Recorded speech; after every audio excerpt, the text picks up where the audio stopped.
I used to love taking long hiking trips on my own for days at a time.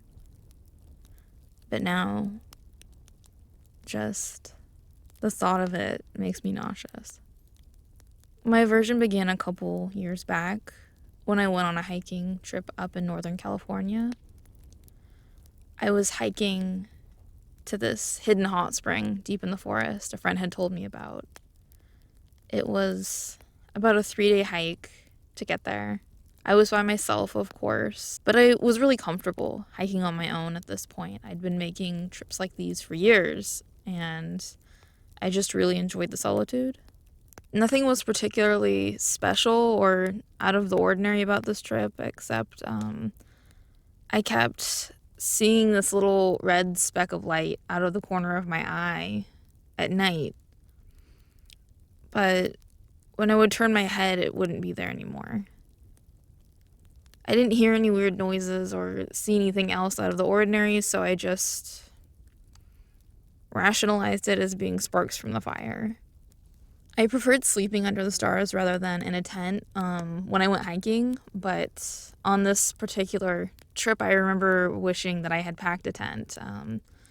That little red light I kept seeing out of the corner of my eye was really bothering me, and even though I didn't think it was anything to be concerned about, I just really would have liked to be in a tent so I could have had somewhere to escape it. The third day, I reached my final campsite, somewhere between late afternoon and evening, I think. And when I got there, I decided to go ahead and pull my old film camera out to take a few pictures of the surrounding area.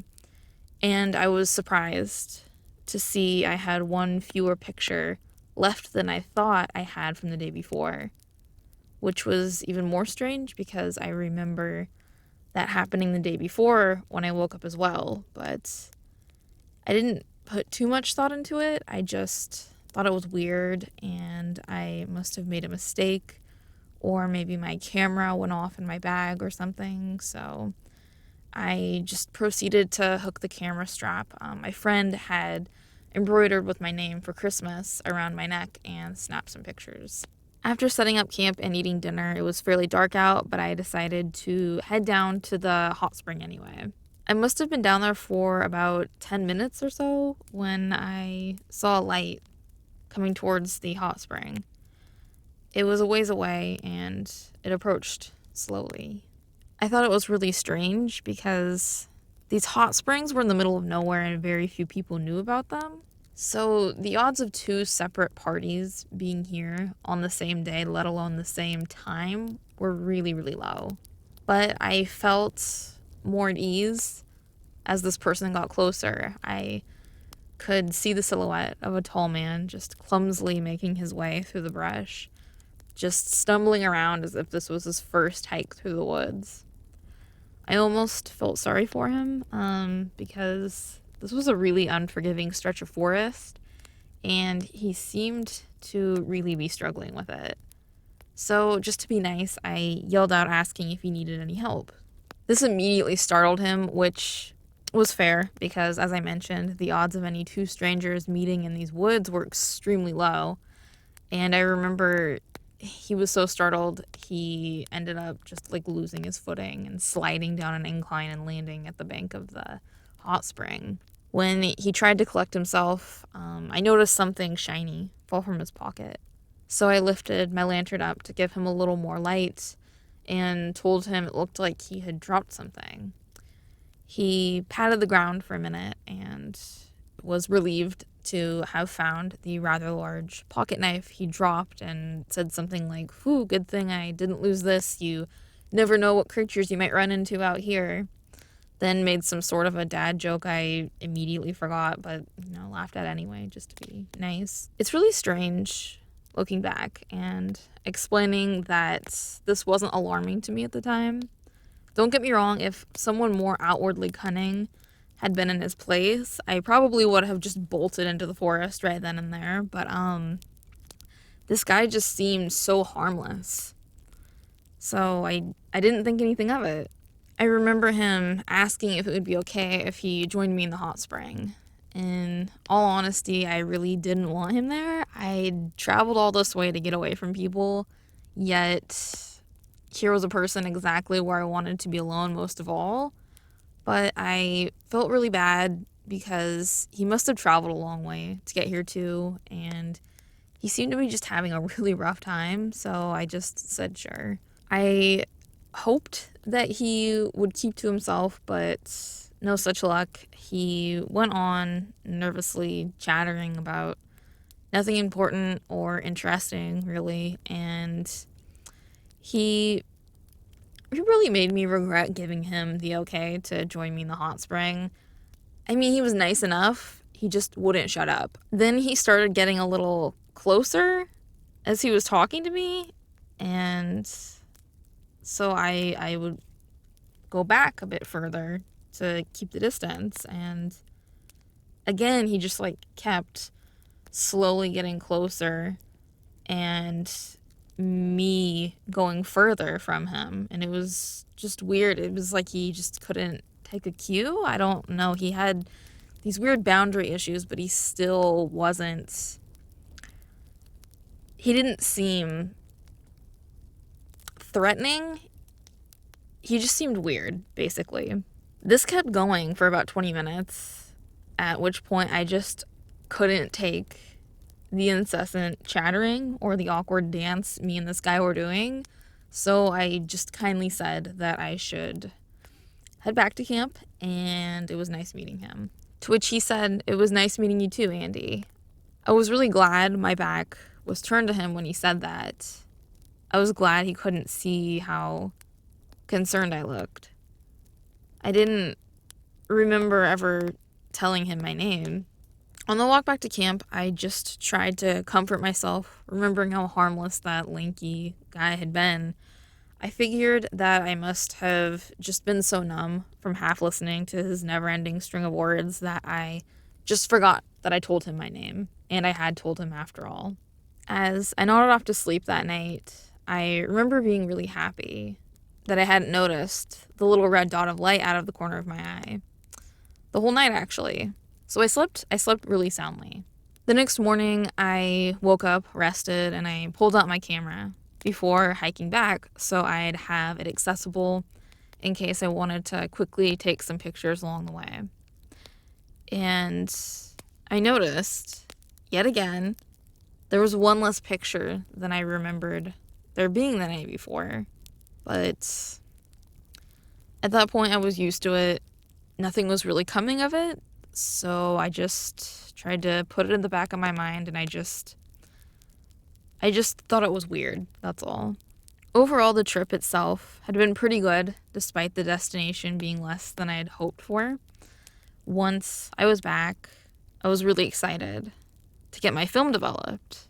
I always really loved the surprises film photography held. But as I flipped through my photos, I was really pleased with how they turned out until I reached a photo I couldn't have taken myself. It was me sleeping. I remember a huge lump forming in my throat when I saw it. I had to pause for a second. I didn't want to go through the photos anymore. I didn't want to know what surprises they held anymore, but curiosity got the best of me, and after a few moments in still silence, I flipped one photo after the other, my hand shaking a little more with each photo until I reached the second surprise. It was another of me sleeping, but this time closer to my face. As I continued to flip through the photos, I wasn't even paying attention to my intentional photos anymore. I was just waiting for the next unwanted one. Then there it was. This time it wasn't of me though, but it still wasn't one that I had taken. It was the image of a black gloved hand holding a piece of paper with a web address typed on it.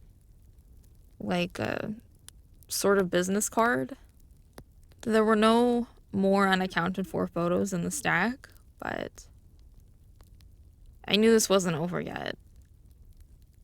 I still had to see where the address took me. Part of me just wanted to throw the photo away and just forget that this had ever happened, but deep down I knew I'd have to visit that address sooner or later. Eventually I caved in, pulled my laptop out, and slowly typed in the address. It took me a while because my shaky hands kept messing it up, and it took me to a page with nothing but a video on it. The video started with clips of me sitting at my campsite the first 2 nights of my trip. The footage from the 3rd night was different, though. It began when I was asleep already. The person holding the camera slowly moved through the woods towards me as I was sleeping. They removed the camera from my bag, sat it on a flat rock, then placed a large pocket knife next to it on the rock. After that, they pulled out a quarter and they held the head side above the knife and the tail side above the camera. They flipped the quarter once, heads, twice, tails. A final time, tails again. They pulled the knife back behind the camera, then set up the filming camera so it was facing me while I slept. Then I saw the guy who I had run into at the hot spring walking towards me slowly while holding my camera. But he was different. He was different in the film. He wasn't carrying himself awkward and clumsy like he had. In the video, he moved with confidence and intent. When he reached me, he held a small white card over me and took a picture of it. He turned around, slowly made his way to the camera, and I remember him having this peeled back smile the entire time he made his way towards the camera. And when he reached it, he just turned it off, but that wasn't the end of the video. Footage of another camper, a woman around my age, camping alone, started playing. The footage was the same as mine until the coin flip happened. The first and second flips were both heads. The third flip didn't happen. Instead, he picked up the knife rather than the camera, made his way to the sleeping woman slowly. When he reached her, he opened his knife and held it to her neck. Then the video cut to black. In a state of shock, I immediately took my photos to the police station, but they didn't really do anything about it. At first, they were concerned, but when they tried to visit the web address, nothing appeared. They stopped taking me seriously from there forward, especially when I told them I hadn't actually seen anyone killed. I had just seen the suggestion of it. They just thought it was a prank, but I know it wasn't. I don't go on hiking trips alone or to low trafficked areas or without a tent anymore, because deep in the forest, alone, you never know what kind of creatures you'll run into.